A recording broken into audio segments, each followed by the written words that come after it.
In this video lesson, we'll again discuss the Civil War, in particular, the strategy of the North and South. The South took their cue from the success of the American Revolution and chose to fight a defensive war, wearing the North down until they gave up.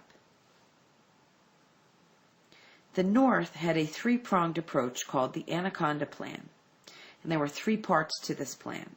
The first part was to block southern ports to all imports or exports by setting up a blockade.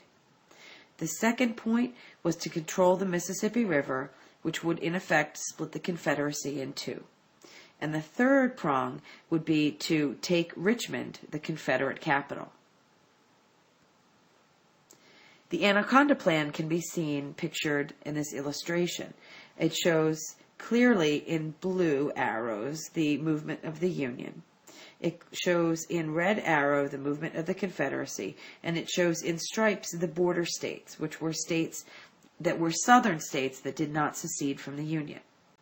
It clearly shows Richmond, Virginia, which is right here, which is the Confederate capital, which is also very close to Washington, D.C. It shows all of these dots here are the Union naval blockade that were preventing any ships from other countries from getting anywhere near the South to be able to resupply them. And then you can see the port of New Orleans here and the Mississippi River, which climbs up this way.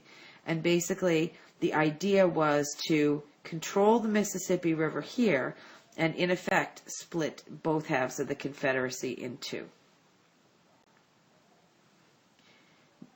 The First Battle of Bull Run is also called the Battle of Manassas. Most Civil War battles are called by two different names because the North names the battles and the South also named the battles. The North named the battle after the nearest river, while the South named each battle after the nearest town. So the first battle of the war was near the town of Manassas, as named by the Confederacy, and along the Bull Run River, which is the name that is referred to by the North. The North, which were in blue uniforms, and the South, which were in gray uniforms, met on a clearing in northern Virginia. The Confederate General Thomas Stonewall Jackson routed the Yankee army, causing them to run in fear. They trampled picnickers who had gathered to watch the battle. It was very common for picnickers to pack a lunch and go and sit alongside the battle and actually watch as the battle took place. That was something that was done, but often the picnickers put themselves in harm's way.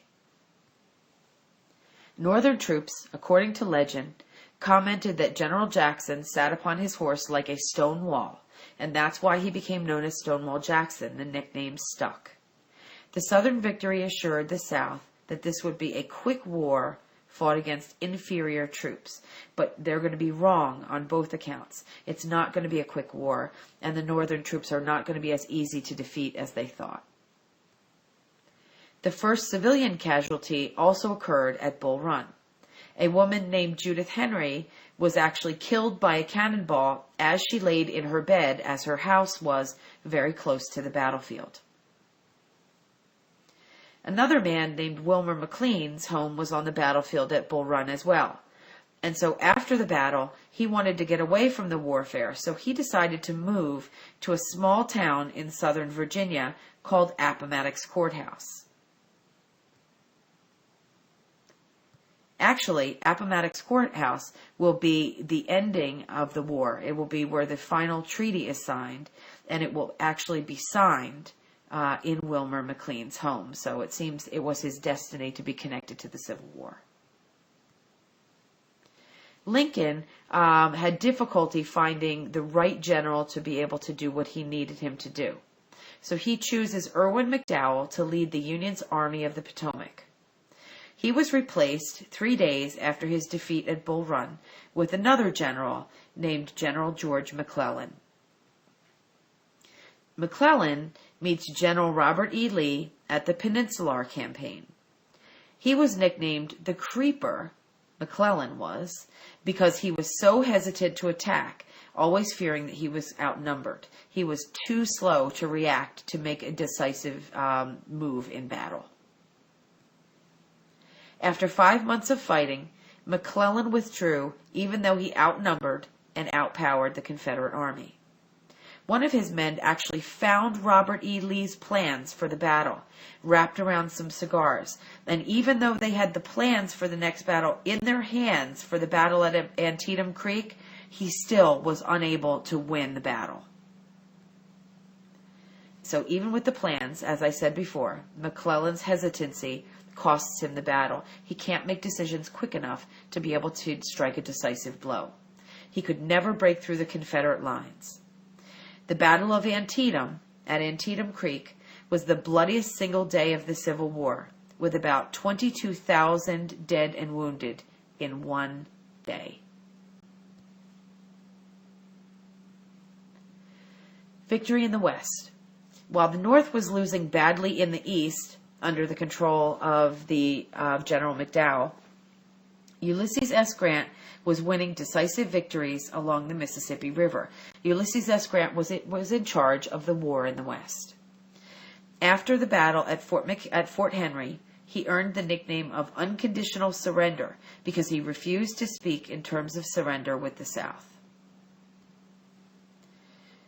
The next battle we're going to talk about is Shiloh, or Pittsburg Landing. The South surprised Union troops at Shiloh on April 6, 1862. The rebels actually yelled as they were entering the battlefield, which was very eerie and set the Northern troops very much on edge. As they ran in retreat, they met Union reinforcements, and under General Grant, the Union reinforcements regrouped.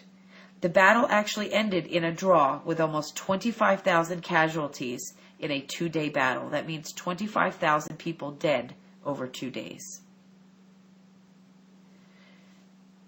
Now we're going to talk a little bit about Admiral Farragut.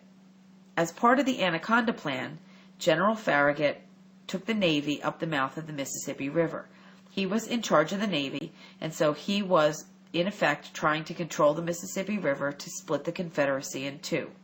He was able to take New Orleans and Baton Rouge and was successful in cutting the Confederacy in half. So that prong of the Anaconda Plan was successful. The generals of the Army of the Potomac are listed here, and you can definitely see that Lincoln has a great deal of difficulty finding a general that can get the job done and win the battles that he needs. He starts out with Irwin McDowell in 1861, then replaces him with George McClellan, who was then replaced by John Pope, who was then replaced again with George McClellan, who was then replaced by Ambrose Burnside, and finally replaced by Ulysses S. Grant, who was successful in the war in the West, and he will be the general that will lead the Union Army to its successful end and winning the Civil War through the remaining parts of the war. And we'll talk about the generals and the impact that they had on the war itself and the strategies themselves more in our lesson in class.